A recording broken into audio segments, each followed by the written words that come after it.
Го имаме веќе на линија колегата Џабер Дерала од Цивил Медија и Цивил, една од најактивните невладини организации во Македонија. Џабер, добро утро. Добро утро, Сашо. Се слушаме повремено и секогаш кога слушаме, секогаш ни е темата вака или онака, прашањето на слободата. Вчера беше 3 мај, денот на слободата на медиумите, иако тој ден би требало да биде 365 мај во годината, нели 365 дена. Прочитав една прилично песимистичка и да кажам тмурна колумна од твоја страна, бидејќи Цивил е едно од и Цивил Медија е едно од најнапаѓаните страници, изложена на гнев, на говор на омраза, на разноразни пораки кои што не се пријатни дури ни за читање во нашиот дигитален свет. Што мислам денот вчера беше за слобода на медиумите, ве денеска е прв ден после денот за слобода на медиумите. Што се твоите главни забелешки, Џабер, во целата оваа ситуација со медиумите? Во принцип, моите обсервации и моите заклучоци не се разликуваат многу од оние на врвни експерти во земјава и во меѓународната заедница, меѓународните организации и институции државни ги следат состојбите со слободата на медиумите во земјава низ целиот свет, се разбира. Што се однесува до Северна Македонија, ние имаме еден многу сериозен проблем. А тоа е една сериозна политичка неписменост, а уште повеќе и медиумска неписменост. И таа медиумска неписменост се користи за да може да се манипулира со јавното мнение, да се пласираат лажни вести, дезинформации, кои пак имаат цел да се оствари некаков политички профит од тоа преку говор на омразата. Најчесто не етничка, меѓутоа и народова, на политичка и така натаму основа. Проблемот со македонското општество е повеќе кратен. Меѓу другото, владее се уште неказнивоста.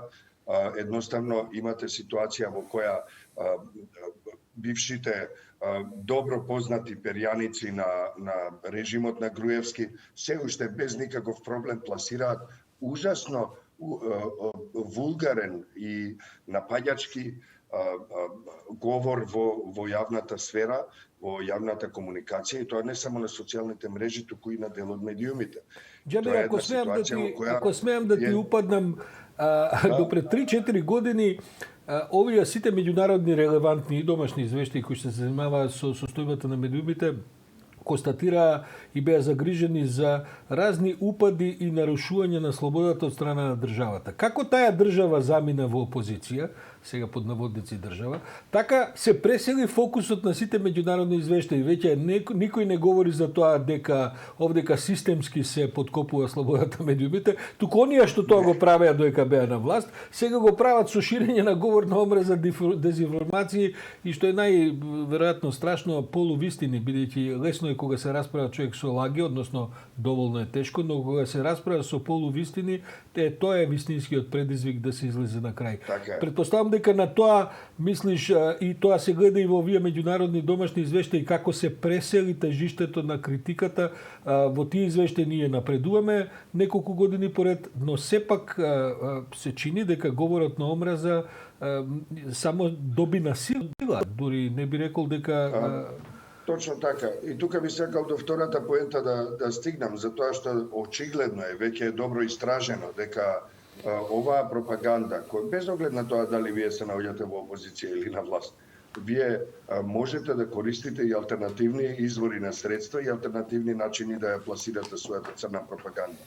И од 2018 година, особено од 2018 година, се разбира и во 2016 и 2017, што резултираше и во крвавиот терористички напад на собранието, вие имате една нагорна линија на пропагандата. Таа пропаганда има одличен ноу-хау, мора да се забележи дека има доста софистицирани методи.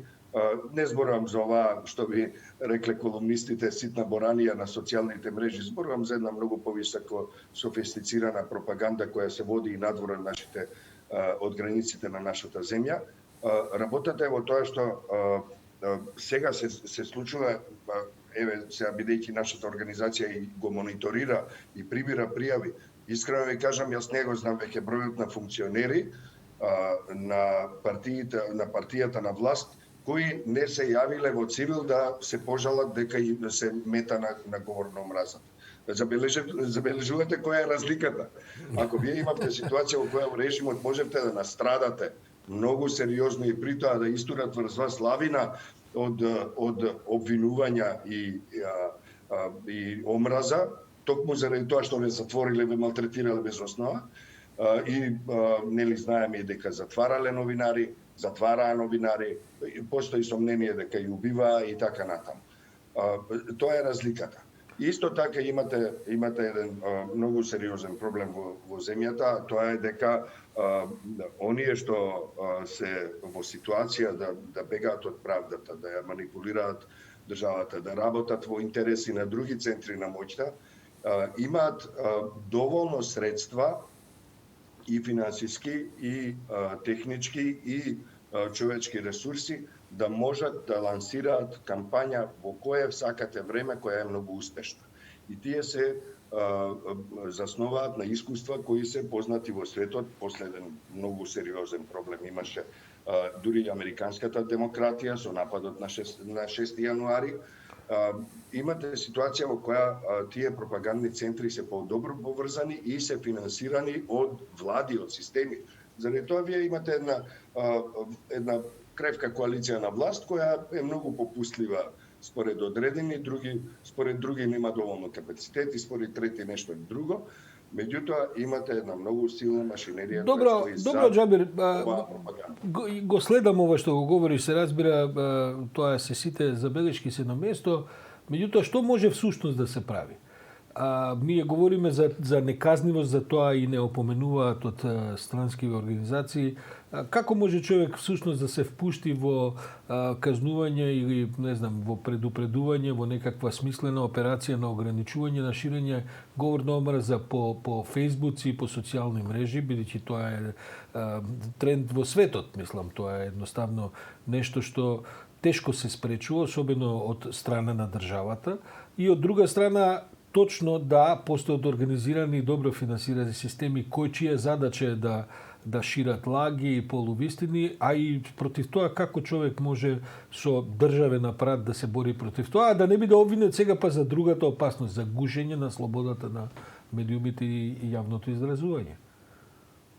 Добро, видете, во случајов се работи не само за социјалните мрежи, во нашата земја имате национални медиуми и интернет медиуми кои шират лажни вести и говор на омразата без никаков проблем, без никаква санкција, без никаква осуда од јавноста. Или пак од граѓанските организации, многу ретко која граѓанска организација во последниве неколку години говори за оваа тема или пак осудува поединечни случаи на говор на омраза, на црна пропаганда. И знаете зошто е тоа така? А особено медиумите, оние кои се професионални, не се чепкаат со оние кои се во рамките на таа пропагандна мрежа. Зошто е тоа така? Затоа што постои страв. Овие може да ги гаѓа кој сака. Што сакате можете да кажете за владата, таа дури може да се сврти да каже што извинувам, може ли да повторите. А тоа што се однесува до другиот дел е еден страв. Мене ми се чини дека се работи за страв, дека овие се добри, што и да им кажеш ќутат и супер, ние ќе си го искористиме нашето демократско право да критикуваме, меѓутоа попрепазливо со другите, затоа што кога ќе дојдат на власт, тек тогаш може да се случи многу сериозно да настрадаме заради тоа што сме го зборувале за нив додека биле во опозицијата. Тоа е барем мој силен впечаток и мислам дека не сум единствен што го дели ова мислење и тоа е нешто што треба да се коригира. Тука ќе дојдеме до она што може да се направи. Постојано да се биде гласен, постојано да се објаснува, постојано да се биде присутен. Многу често се чини дека не сме толку присутни колку што е присутна, да речеме, црната пропагандна страна, меѓутоа не смееме да се предадеме. Јас сега во моментов разговарам со човек кој само во цивил медија објави преку 500 колумни кои се навистина голем придонес за медиумската и политичката писменост во земјата и за политичката култура. Затоа постојано да се работи, постојано да се жалиме на одредени институции, меѓутоа и постојано да упатуваме препораки и осуди за истите тие институции, односно за центрите на моќта кои пропагираат лажни вести, дезинформации, говор на омразата со цел да се попречи македонскиот од кон Европа, односно евроатлантските интеграции. Јас навистина, Джебре, не знам што е вистинска стратегија во борба против тоа. Морам да признам, се согласувам дека не треба да се молчи. Јас едноставно одбирам на реакциите на моите текстови. Мислам, има таму се и се што се разбира. Многу да не се жалам, гледам да ги поминам. Бидејќи на крајот од краиштата, кој сака да верува, бидејќи е јавноста многу поделена, кој сака да верува на едната страна или на другата страна, тие немаат допирни точки. И што човек и да направи, нема дури ни можност да се направи некаков мост и така натаму. Сето тоа, еве ги следам и опозицијските медиуми деновиве тие тврдат дека во Македонија владее режим. Еве во еден од денешните дневни вестници има неколку текстови кои што се посветени на тоа како владее режим. Иако ја не можам да се изначудам на можноста денеска практично ми се чини е потешко да бидеш на власт отколку во опозиција во смисла на слободата печатот. Ова на што се исправени понекогаш и со право се разбира функционерите од власта и на какви се цртни пропагандни кампањи.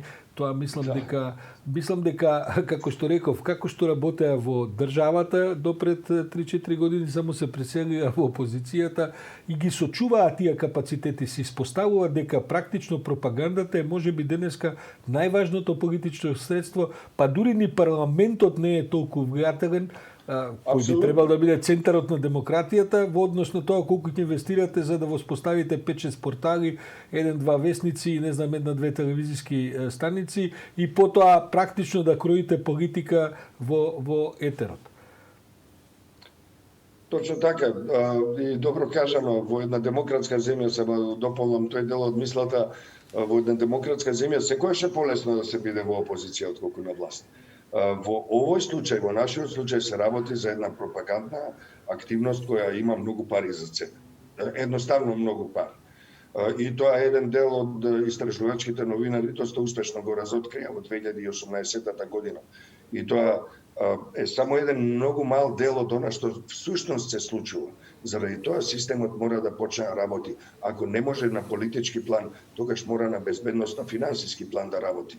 Односно финансиската полиција треба да се погрижи сите средства кои се добиваат во медиумите да бидат на жиро сметка и да бидат трансparentни. Да, ама во таква ситуација доколку реагира финансиска полиција, имате, како да кажем, општа една врева дека е тоа притисок врз слободата на изразување, како и сега прашање на политички опортунитет, што ќе прави власта. Дали ќе сака да биде изложена на таа непријатност или ќе сака да биде изложена на оваа продолжена непријатност да биде цел на тој вид на медиуми. Не сум сигурен што се добрите рецепти за тоа, освен можеби ова зашто разговараме едно дигање на општото ниво на некаква медиумска и политичка култура, па со тек на време да тој вид на медиумски, друг вид на особено лични напади и така натаму престана да бидат толку значајни и толку, како да кажем, негативно да енергизираат целата јавност. Сепак морам да кажам дека црните пари во медиумите или во политиката воопшто не се само проблем кој се однесува на финансиските закони, на законите кои ги регулираат финансиите. Тоа е секогаш и безбедносен проблем. Заради тоа една влада мора да се соочи со изборот меѓу тоа да се справи со безбедносни предизвици кои се предизвикани од таквото финансирање политичко и медиумско, или пак да не се изложува на ризик премногу да биде критикувана заради контрола на финансиите на медиумите. Како може да ги контролира вашите и моите средства, да не ги контролира на еден дел од таа сфера финансиите. Тоа мислам дека треба да седне некој да размисли кој е изборот. меѓу безбедноста и фер односот на крајот на краиштата. Ние ги плаќаме сите даноци, се ни е на жиросметка и така натаму, а постојат сериозни индиции дека на чуден начин се влеваат пари во политиката и во медиумите. Многу често се зборува за црни пари. Видете, тоа не е баш наједноставен проблем кој може една држава да го има. Мора да се соочи со одговорност. Џабер Дерала, председател на Цивил и еден од главните луѓе придвижници на цивилната демократија во Република Северна Македонија. Благодарам за ова утринско брифување.